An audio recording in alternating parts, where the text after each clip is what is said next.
Bom, pessoal, tudo bem? Meu nome é Matheus e hoje a gente vai estudar um pouquinho sobre a física dos fotoresistores, bem como a realização de experimento no final dessa aula também. Então aqui tem um sumário, tá, contendo o que a gente vai ver hoje, tá, para situar vocês mais ou menos. Então a gente vai ver um pouco de teoria de bandas, fazer uma revisãozinha, os semicondutores, o que caracteriza os semicondutores, a dopagem em semicondutores, que é importantíssima também para a gente entender como a gente consegue tornar o material semicondutor. O LDR, né, o fotoresistor, para a gente saber qual é a física por trás do LDR. O experimento, né, que eu vou abordar um pouco sobre o experimento, quais são os objetivos do experimento, um pouco da execução, as considerações e as referências, tá? Então, começando pela teoria de bandas, tá? A teoria de bandas surge com a proposta de explicar como acontece o fenômeno da condução elétrica nos sólidos, tá? Obviamente, existem outras coisas que a teoria de bandas também se preocupa em explicar, né? Mas ela surge com esse propósito, tá? Esse simples propósito que é bem interessante de se estudar, tá? Então, quando a gente fala de condutores, isolantes e semicondutores, a gente precisa falar da teoria de bandas, tá? De forma geral, tá? A teoria de bandas, né, aqui a gente tem uma imagem que é clássica aí na internet, você pesquisa teoria de bandas e aparece essa imagem, de como funciona as bandas no isolante, no condutor e no semicondutor. Então aqui você tem uma banda de condução e uma de valência, cada material tem a sua, né? E você tem essa separação entre a banda de valência e a de condução que a gente chama de gap. É um gap de energia, tá? Um gap de energia. Bom, notem então, tá, o que acontece. Na camada de valência é onde encontram-se os portadores de carga, ou os elétrons, tá? E na camada de condução, a banda de condução, é onde acontece a mágica, onde acontece a formação de corrente elétrica, tá? Bom, o que acontece então? Olhem no isolante. No isolante a gente tem uma separação entre essas duas bandas. Essa separação é o que a gente chama de gap, tá? Então, quanto maior for esse gap, tá, mais difícil é promover os portadores de carga da camada de valência para a camada de condução, tá? Notem no condutor, por exemplo, isso aqui é um isolante. Notem no condutor que não existe esse gap, tá? Então a gente consegue passar os portadores de carga para a banda de condução com bastante facilidade. Num semicondutor existe o gap, só que o gap é menor do que no isolante. Então a gente consegue, com um esforço ainda, promover os portadores de carga da camada de valência para a camada de condução, tá? Então aqui tem dois GIFs, tá? No primeiro GIF a gente consegue ver os portadores de carga na faixa de condução e nenhum portador de carga, nenhum elétron na faixa de condução, tá? Uma forma de promover esses elétrons para a faixa de condução é aumentando a temperatura, tá? Conforme a gente aumenta a temperatura, a gente consegue promover os elétrons que estão na faixa de valência para a faixa de condução, tá? E o que acontece? Se vocês olharem o GIF da direita, percebe que agora a gente tem uma carga positiva pulando aqui, tá? Essa carga positiva, tá, a gente chama ela de lacuna. Não é uma carga, de fato. É como se esse elétron deixasse um saldo positivo ali, tá? E conforme os elétrons vão saindo, tá, a tendência de se tornar um saldo positivo, uma região, né, na faixa de valência carregada positivamente, tá? Então, na verdade, muitas pessoas chamam de buraco ou lacuna, tá? É o lugarzinho onde o elétron estava, né, e que agora passa a ter uma carga positiva. Bom, nesse outro GIF a gente consegue ver o momento exato que a gente promove um elétron da faixa de valência para a faixa de condução. E também, ao mesmo tempo, a formação da lacuna, tá? A lacuna, que eu falei, são simplesmente a ausência de carga negativa, tá? E sempre que a gente promove os elétrons da banda de valência para a banda de condução, a gente tem a formação de lacunas, sempre. É uma das principais características dos materiais semicondutores. Então, para a gente poder ter elétrons na faixa de condução, vai existir algo também por trás que se chama formação de par elétron-lacuna. Então, para cada elétron que eu colocar na faixa de condução, tirar da faixa de valência e colocar na faixa de condução, eu vou ter a formação de lacunas. Então, aqui, por exemplo, aqui tem um elétron só, mas se eu retirar mais um, agora eu vou ter que ficar com duas cargas positivas, tá? Ou seja, duas lacunas. Bom, quando a gente fala de tecnologia e produção, enfim, de semicondutores, costumam utilizar os materiais que estão no grupo 4 da tabela periódica, tá? Isso porque eles possuem 4 elétrons em sua última camada. Por que isso é importante, tá? Vamos pensar no silício, tá? Por que o silício, professor? Porque o silício ele é bem abundante na natureza, tá? Veja bem, quando eu falo abundante não significa que é infinito, tá? É um recurso finito, tá? Mas ele é bem abundante. E barato, e bem barato, tá?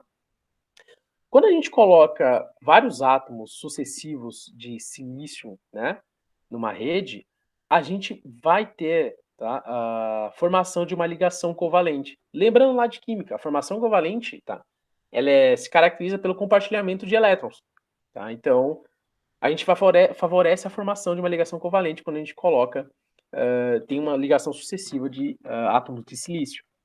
Porém, né, o silício no estado natural é um mau condutor de corrente elétrica. Aí você fica se perguntando, professor, mas tu acabou de falar para mim que quando a gente fala de engenharia, de microeletrônica, eles costumam usar o silício. Como assim? Eu não estou entendendo porque ele é mau condutor. Ele é um mau condutor de seu estado natural. Isso não significa que a gente possa melhorar o material, tá? E é isso de fato que acontece. Acontece uma melhora nesse material com algo que a gente chama de dopagem, tá? Bom, ainda falando sobre a existência dos elétrons, das lacunas, tá? O movimento dos elétrons que ocorre entre esses átomos, por exemplo, do silício, vai dar origem, né, ao movimento aparente de lacunas no sentido contrário dos elétrons. Você pode pensar de uma maneira análoga lá na corrente elétrica, onde a gente está estudando eletromagnetismo, tá? Lá, ciclo dos elétrons, que você tem o sentido real da corrente e o sentido convencional, tá? Ah, pensa mais ou menos dessa forma. Não significa que seja a mesma coisa, não é a mesma coisa, mas pensa dessa forma, tá? Então, o movimento de elétrons de um lado e de lacunas do outro, quando isso acontece, a gente dá um nome para isso de corrente intrínseca, tá? Um semicondutor não dopado, tá? A gente dá esse nome para um semicondutor não dopado, a gente dá o nome de semicondutor intrínseco, tá? Semicondutor não dopado, a gente dá o nome de semicondutor intrínseco. Por quê? Porque a única corrente elétrica, a corrente que pode haver ali é essa corrente intrínseca devido ao movimento aparente de lacunas no sentido contrário ao dos elétrons, tá? Num semicondutor intrínseco, o número de elétrons é o mesmo que o número de lacunas, tá certo?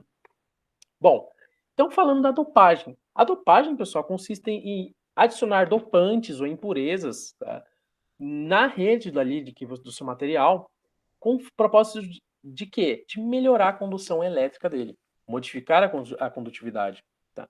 Quando a gente adiciona dopantes ou impurezas no nosso material, ele passa de um semicondutor intrínseco para um extrínseco, tá? Utiliza-se bastante também os átomos do grupo 5, que são os átomos pentavalentes, tá? Como, por exemplo, o fósforo, que está ali, e o antimônio. Quando a gente utiliza na dopagem esses dois átomos, por exemplo, o fósforo e o antimônio, a gente chama isso de dopagem do tipo N. E como é caracterizada a dopagem do tipo N? A dopagem do tipo N é caracterizada pelo seguinte fato: quando a gente coloca um átomo de fósforo, ele tem 5 elétrons em sua camada, última camada. Portanto, você favorece a a formação de ligações covalentes, porém sobra um átomo ali. E como você vai ter vários átomos de fósforo na sua rede ali, você vai ter vários elétrons também que estão soltos, né? Que não estão ligados não estão ligados aos átomos de silício. Esses elétrons que estão ali soltos, tá? Eles vão favorecer a formação de corrente elétrica, entende? Então, quanto mais elétrons eu tiver ali, melhor vai ser para minha condutividade elétrica, tá? Melhor vai ser. E a gente chama isso de dopagem do tipo N, quando a gente utiliza átomos pentavalentes, né, para melhorar o material. Aqui, por exemplo, nós temos a dopagem do tipo P. Existem esses dois tipos de dopagem, a dopagem do tipo N e do tipo P. A do tipo P costuma-se utilizar os átomos do grupo 3 da tabela periódica, né, que são os trivalentes, como que é o caso do boro. Então, no caso do boro, você vai ter 3 elétrons. Então, na sua última camada. Então você vai ter a ligação de 3 elétrons, só que vai ficar um buraco, olha só, vai ficar uma lacuna aqui. O que acontece? Acontece o seguinte, sempre a tendência, quando você tem esses buracos, é a estabilização do sistema. Então, o que acontece? A tendência é de que um outro elétron da vizinho preenche aquele buraco.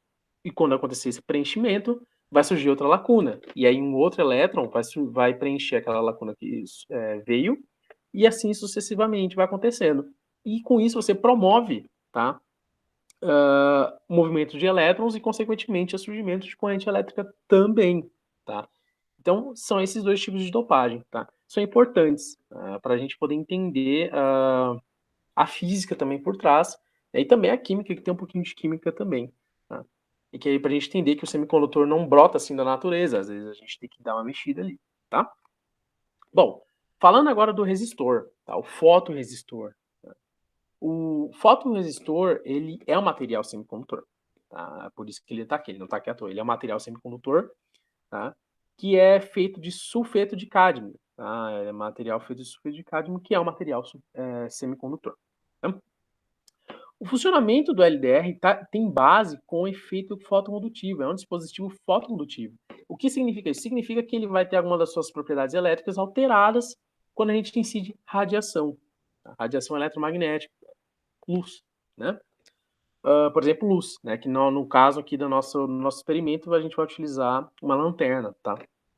Então aqui tem uma imagem do dispositivo elétrico, né, o LDR, e aqui como ele é representado nos diagramas aí que a gente encontra. Então se você comprar um aparelho elétrico e for ler o manual dele, no manual tiver o circuito utilizado e tiver esse símbolo aqui, é porque tem um fotoresistor ali, tá?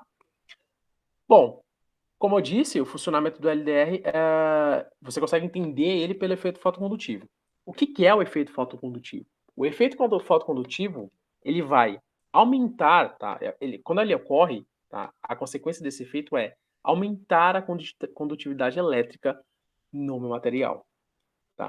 E aí, lembre-se, ó, pela formação de pares elétrons lacunas. Então, isso é uma característica que está ali presente novamente no LDR, tá? Então, eu vou ter um aumento na minha condutividade elétrica, consequentemente, eu vou ter a formação de novos pares de elétrons lacunas. Eu vou estar tirando elétrons da minha camada de valência e passando eles para a camada de condução, consequentemente ficando uma lacuna ali, tá? E a gente consegue isso pela incidência de radiação, tá?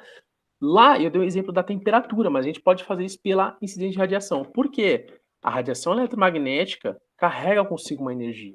Lembre-se, a radiação eletromagnética, tá? Ela é composta por fótons, tá? Por fótons. E quando eu coloco e fótons possuem energia associados, tá? Então quando eu coloco, né, incido radiação eletromagnética, por exemplo, aqui na minha camada de valência, olha só, eu tenho os portadores de carga, eu promovo eles para a camada de condução, tá? Então, olha só, eles conseguem saírem da camada de valência e ir para a camada de condução. Por quê? Porque os fótons, tá, eles possuem um montante de energia que a gente chama de quantum, tá? Quando os fótons colidem, tá, com esses elétrons, eles passam uma quantidade de energia para os elétrons, e os elétrons né, adquirem mais energia, e alguns deles eventualmente conseguem passar da camada de valência para a camada de condução, né, se a energia for maior, né, que esse gap de energia que tem aqui, tá? Bom, então de forma resumida, tá? Portanto, quando as partículas de luz, os fótons, incidem sobre a superfície do sensor, os elétrons que estão na banda de valência do material semicondutor são promovidos à banda de condução. Dessa forma, a condutividade do LDR aumenta e sua resistência diminui. Olha só. Tá? Entrou outra palavra agora que a gente já sabe, a resistência. Uma outra característica física e elétrica do material, a resistência elétrica. Tá? Então, olha só, nesse gráfico aqui a gente consegue ver uma coisa. Tá? A gente incide radiação sobre a superfície do LDR, e olha só o que acontece. Conforme a gente aumenta a luminosidade do LDR, você tem uma diminuição na resistência dele, tá? É possível verificar isso com o experimento de hoje? É possível verificar, e a gente vai fazer isso e vai ser cobrado também no roteiro que vai ser disponibilizado a todos vocês, tá? Bom, no estado normal, o material do LDR, tá? No caso, o sulfeto de cádmio, tá? Ele vai possuir uma alta resistência elétrica. Então, olha só, no estado normal ele possui uma alta resistência elétrica. Então, quanto maior a incidência de luz, quanto maior, olha só, a incidência de luz sobre o sensor do LDR, menor vai ser a resistência dele. Ou seja, quando a gente escurece, tá, a resistência do LDR vai ser máxima. Tá? E se o ambiente estiver claro, a sua resistência será muito menor. Tá? Então, isso aqui dá para verificar experimentalmente, pessoal. A gente vai fazer isso. Tá? Falando do experimento, tá? O objetivo do experimento, verificar o funcionamento do LDR, tá? Conforme descrito na aula de hoje. Então, a gente vai verificar, tá? Com o material semicondutor, como esse fotoresistor se comporta com a incidência de radiação. E vamos confrontar os nossos resultados com a teoria, tá? Então, a gente vai utilizar uma placa Arduino, tá? Um R3, para contabilização da diferença de potencial, tá? O fotoresistor, LDR, que é a estrela do experimento, o resistor de 10 kΩ, a protoboard mini, que é opcional, você não precisa usar ela, eu coloquei aqui caso você queira deixar mais bonitinho, organizadinho. Os jumpers para realizar as ligações, né, entre os componentes eletrônicos, tá, macho e fêmea, tá certo? Bom, aqui tem um desenho de como vai ficar mais ou menos os circuitos caso você utilize a protoboard, se você não utilizar também não vai mudar nada, mas aqui tá com a protoboard, tá mais bonitinho. Então você tem aqui um terminal do fotoresistor ligado aos 5 volts, tá? Um terminal do resistor, tá, ligado ao GND, que é ao Terra, né? A gente utiliza o resistor também porque tem muita estática dentro dessa plaquinha do Arduino, tá? E a gente tem uma ligação aqui, né, do resistor com o LDR ligado a uma porta analógica. Aqui está na 0, porém, tanto faz onde que vai estar, tá? Você só tem que colocar no seu código qual é a porta que tu está querendo ler. Aqui, vocês vão precisar utilizar também a ideia do Arduino, o software do Arduino, para poder escrever o código, tá? Então, essa aqui é mais ou menos a interface gráfica da ideia do Arduino. Vocês podem encontrar isso no site da Microsoft, tem, tá? Gratuito, certo? E também dá para usar online, mas eu recomendo que você baixe, tá? Caso um dia vai que você não tem internet, né? Enfim. Tá? Algumas considerações, então. Lembre lá do nosso gráfico, aquele gráfico lá esse aqui, ó. Esse aqui. Então a gente tem uma resistência por luminosidade e essa decrescência aí. Aqui também é um gráfico de resistência por luminosidade, porém a gente está fazendo um gráfico do tipo log-log, tá? Bom, vocês vão ter que reproduzir também um gráfico do tipo log-log, um log de resistência pelo log da luminosidade, tá? Bom, tá tudo escrito no roteiro como vocês vão conseguir isso, tá? A luminosidade vocês podem usar o luxímetro de um app que eu indiquei lá no roteiro, tá?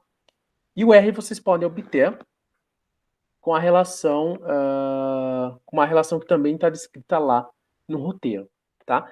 E aí vocês vão fazer esse gráfico log-log. Então vocês peguem a calculadora, extraem o logaritmo do valor e plotam. Vai colocando do lado do outro ali na onde vocês quiserem, tá?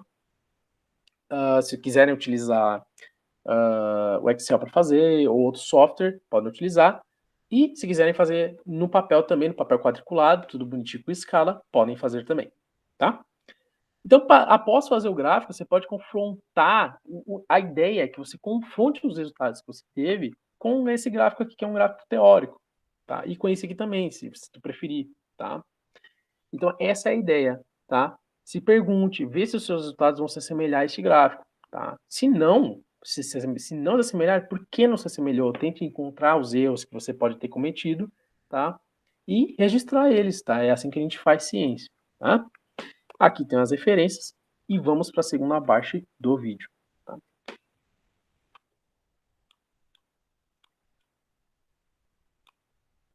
Bom, gente, vamos para a segunda parte da aula, então, que é a parte experimental, onde a gente vai brincar aqui com a placa 1 da R3 de Arduino e também verificar o funcionamento da estrela da aula, que é o LDR, que é esse aparelhinho aqui, tá? Que está já ligado aqui a um resistor, que eu já fiz questão de colocar, tá? Bom, então vamos verificar se a gente tem tudo. Nós temos aqui a nossa placa protoboard mini, que é opcional, né? Eu gosto de utilizar ela porque deixa mais organizado. Os jumpers, né? Eu dei uma descascada nos jumpers aqui, se vocês conseguirem ver, não sei se vai focar, mas tá aqui, ó, tá uns fiozinhos de cobre para fora, tá? Que eu achei melhor para fazer a conexão, mas você pode deixar do jeito que você quiser, tá? Desde que funcione, tá? eu já chamei a atenção no roteiro, que essas ligações têm que estar bem feitas, elas devem estar todas bem feitinhas, bem conectadas, porque senão a leitura que vai aparecer lá na placa, lá na ideia do Arduino, não vão ser valores tão, digamos assim, genuínos, tá? Bom, então certifique-se de que isso aqui vai estar conectado certinho, bonitinho, tá? Então aqui temos a nossa placa Uno R3, a microcontroladora Uno R3, Arduino, que ela vai nos fornecer os valores de tensão, diversos valores de tensão. Você pode fazer outras coisas com ela também e obter outros valores também, tá? Por exemplo, se eu quisesse computar somente a resistência do resistor sem o LDR, eu poderia fazer isso também utilizando a lei de Ohm, mas a gente vai utilizar o LDR, tá? Bom, só mostrando a quantidade de coisas que você pode fazer. Você pode fazer várias coisas com isso daqui, tá bom? Bom, primeira coisa que a gente vai fazer, tá? É conectar um terminal do LDR ao outro terminal, a um terminal do resistor, tá? Tá aqui, ó, né? Dá pra fazer isso de uma forma mais suave, tá, gente? Mas eu fiz dessa forma, tá? E funcionou, deu bonitinho, tá? Então tá aqui. Você pode fazer dessa forma e conectar um jumper aqui também, olha, tá? Um jumper com a extremidade aqui, ó, com essa extremidade aqui para você plugar no terminal analógico, tá? Por que a gente vai plugar isso aqui no terminal analógico? Porque é aqui no terminal analógico que vão sair as medidas e também o que você vai escrever no teu código lá na hora de entrar no Arduino, tá? De poder escrever lá na plataforma, tá? Bom, então a primeira coisa que a gente vai fazer é utilizar a protoboard, plugar esses dois terminais que estão livres na protoboard e fazer as conexões com o jumper na placa, tá? Então, vamos lá. Então a gente utiliza a protoboard para fazer isso. Então vamos conectar um LDR aqui e o resistor aqui, tá? Então a gente tem algo desse tipo, né? Olha só, tá? Essa ponta aqui não está conectada na protoboard, tá? Consegue ver? Não está conectada, tá? Deixamos aqui, né? Deixar retinho, bonitinho, então tá aqui. Agora a gente vai fazer o seguinte, a gente vai conectar, né? Esse fio aqui, esse lado do fio, na protoboard, ligando um terminal do LDR, tá? O terminal do LDR aqui nessa parte aqui, ó, que tá escrito Power, não sei se vocês conseguem ver. Power, 5 volts aqui, ó, 5 volts, tá? 5 volts. Bom, então com isso a gente já consegue perceber que a tensão máxima que vai passar, a leitura máxima que vai ser feita aqui é de 5 volts, tá? Então, feito isso, a gente conecta aqui, tá? Em 5 volts. Feito, tá? Então, a gente tem aqui agora a conexão de um dos terminais do LDR, que tá aqui, não dá para enxergar, né, eu acho, mas tem uma perninha ligada aqui, então a gente tá ligando esse terminal a 5 volts, tá? Agora, o que sobrar, que é o segundo terminal do resistor, a gente coloca aqui, né? Colocamos aqui. Certo? Bonitinho. E vamos ligar ao GND, que tá aqui, ó. O GND é o aterramento do meu circuito elétrico, tá? A placa Arduino tem uma coisa nela que é a questão da estática, tá? Ela gera muita estática e pode acabar gerando alguns problemas na hora da leitura de dados, tá? Que a gente chama de flutuações, ruídos, enfim, tá? Bom, e aqui nós temos o que está ligado, né, ao mesmo tempo no resistor e no LDR. Então, essa parte aqui a gente vai ligar na porta A3, mas tanto faz onde tu vai ligar, você só tem que prestar atenção no seguinte, você só tem que prestar atenção que no seu código, se no seu código tiver escrito que é a porta A3, então você deve conectar na porta A3. Se você quiser mudar para A0, A1, A2, tanto faz, você tem que mudar no teu código também, tá? Então, basicamente, é assim que vai ficar o nosso circuitinho, tá? Bom, e aí, essa aqui, o cabo de energia, né? A gente vai conectar esse cabo aqui, né? Tem que ter bastante cuidado, é um pouco duro. E a outra extremidade no notebook, tá? Então, agora a gente vai ver como é que vai ficar a aparência disso daqui. tá? Quando eu ligar no notebook, vocês vão ver que vai ligar. E como é a plataforma do Arduino, tá? E aí a gente pode já ver como que funciona o LDR, tá bom? Bom, gente, vamos para a segunda parte do vídeo, então, tá? Vídeo experimental, no caso. Lá, então, anteriormente eu mostrei a montagem, como deve ser feita, e agora já o experimento funcionando. E agora, né, lembrando a vocês que a gente vai precisar de uma lanterna, tá? A lanterna para a gente poder ver com bastante clareza como se dá a variação da luminosidade e da diferença de potencial, tá? Então, só repassando a montagem experimental, então aqui você tem um terminal do LDR ligado aos 5 volts, a portinha é 5 volts, então a tensão máxima é de 5 volts. Um terminal do resistor ligado ao GND, que é o aterramento, tá?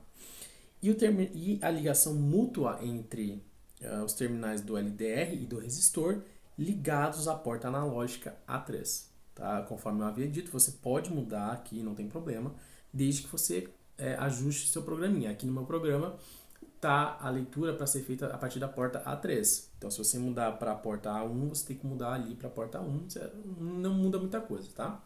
Você só tem que ficar atento a isso. Tá? Bom, então, o que a gente vai conseguir notar aqui agora? Tá? O que a gente vai conseguir ver? Primeiro, notem que está um pouco escuro, tá? E é de propósito. Por quê? Porque o LDR ele já vai detectar uma certa luminosidade ambiente, né? Tanto que não está totalmente escuro, vocês estão conseguindo ver tudo aqui bonitinho, né? Tem a luz ambiente entrando pela janela. E o LDR ele é capaz de detectar isso. Então, quando eu clicar aqui para começar a rolar os dados, tá? Já vai ser indicado, já vai ser acusado um valor de diferente potencial, tá? Então o LDR consegue detectar isso, tá? Ele é muito sensível, tá? Então só indo aqui no nosso programinha, tá? Então tá aqui a leitura da porta A3, tá? E aqui é muito importante, tá? Então aqui a gente tem esse comando aqui que está em amarelo. O que significa esse comando? Cal igual a P sobre 204.6. Significa o seguinte, a máquina, o Arduino, tá? A linguagem Arduino, tá? De programação Arduino, o que acontece? Os desenvolvedores desse programa, tá? Utilizaram a seguinte linguagem: 1023 é igual a 5 volts. Se eu não utilizar essa equaçãozinha que está aqui para converter, quando eu colocar ali para rodar os dados, vai aparecer 1023, tá? 1023 vai ficar lendo isso daí. Aí, por exemplo, se eu tapar um pouco aqui a luminosidade, vai diminuir. O 1023, pessoal, é igual a 5 volts. E eu faço essa conversão utilizando essa equaçãozinha aqui. Tá? Então, aqui já pode ficar tranquilos que já vai aparecer para a gente a tensão em volts. Tá? Bom, aqui o delay é o tempo que vai demorar para aparecer um dado. Tá? Então, a cada 3 segundos vai aparecer um dado para a gente, um dado de DDP para a gente. Tá? Bom, então vamos fazer o teste. Então, ali no monitor vocês já conseguem ver que realmente já começa a acusar pra gente uns certos valores de DDP. Então tá ali, ó, 0.62, 0.74, 0.72, já acusa algum valor pra gente, tá? Então a gente consegue ver isso. Agora, o que a gente pode fazer? Vamos usar a lanterna, né? Vou ligar a lanterna e vou chegar bem próximo ao LDR, tá? Quando a gente chega bem próximo ao LDR, o que acontece? Vamos ver. A luminosidade aqui está muito alta, tá? É isso que eu estou querendo dizer. Vamos ver o que acontece com os valores de tensão. Tá? Olha só, 4.63, 4.54, é quase o máximo, né? O máximo é 5 volts. A gente quase atinge os 5 volts, olha só. 4.57, né? 4.72. Interessante, né? Então a gente consegue ver que quanto maior for a luminosidade sobre a superfície do LDR, maior será a DDP, tá?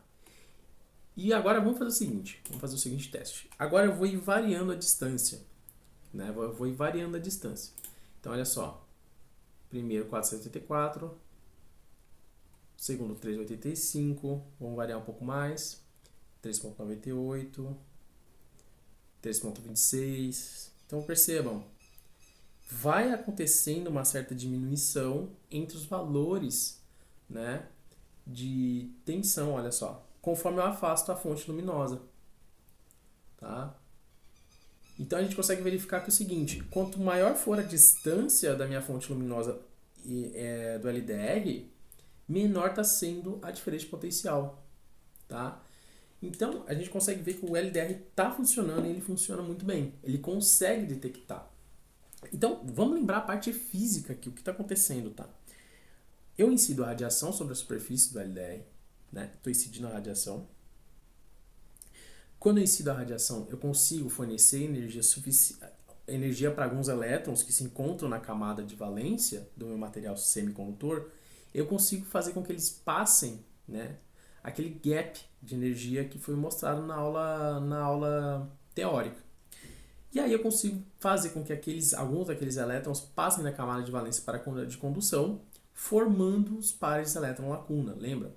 É uma característica que é essencial para eu tornar o material semicondutor, para eu conseguir tornar aquele material semicondutor, fazer com que tenha corrente elétrica circulando no material, tá? Bom, então, o que está acontecendo aqui é justamente isso. Eu estou conseguindo excitar os elétrons que estão ali, tá? De alguma forma, no caso, com a incidência de radiação. Consigo fazer o transporte eletrônico da parte, né, da camada de valência para de condução, formam o par elétron-lacuna e você aumenta a condutividade do teu material. Quando você aumenta a condutividade do seu material, você, consequentemente, diminui a resistência dele. Então, tem essa relação, né, inversamente proporcional entre a condutividade e a resistência, né? Já é bem descrito na literatura. Então, a gente consegue ver aqui, hoje, com esses valores, que sim, o LDR está de acordo com as leis da física, as leis que eu mostrei para vocês em aula, as leis previstas, né? Então a gente consegue ver que está funcionando perfeitamente, tá? O LDR, tá, pessoal, ele tem múltiplas aplicações. Então a gente utiliza o LDR, por exemplo, na iluminação pública, tá? Iluminação pública, né? Ou sensores de elevador, portas de elevador, enfim, esse tipo de coisa. O LDR ele tem múltiplas aplicações, ele é super bem-vindo, né, na tecnologia hoje em dia, tá? Bom, e aí o que acontece, tá? Vamos ver aqui outra coisa, tá? Bom, vamos ver o seguinte, vamos ver se eu colocar muito distante a fonte, o que vai acontecer, tá? Então eu vou colocar aqui, talvez vocês não estejam vendo, mas tá bem longe a fonte, vamos ver.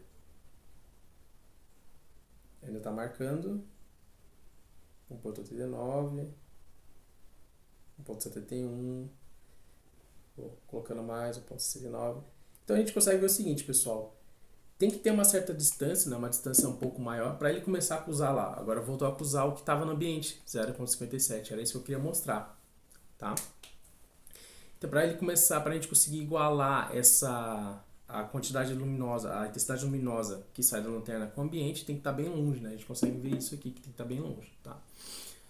Bom, gente, então era isso. Esse era o vídeo, tá? Mostrar o funcionamento do LDR, tá?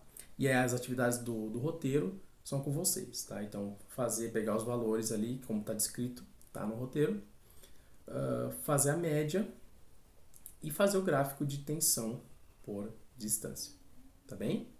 Tá? Na videoaula eu pedi para vocês fazerem um gráfico log de R por log de L. Vocês podem fazer isso também, tá? Você consegue obter a resistência elétrica com os valores de tensão aqui, tá? E também consegue obter os valores de resistência elétrica pela luminosidade. E aí eu vou indicar para vocês, né, um aplicativo que vocês podem utilizar, que é o aplicativo Firefox, o nome dele.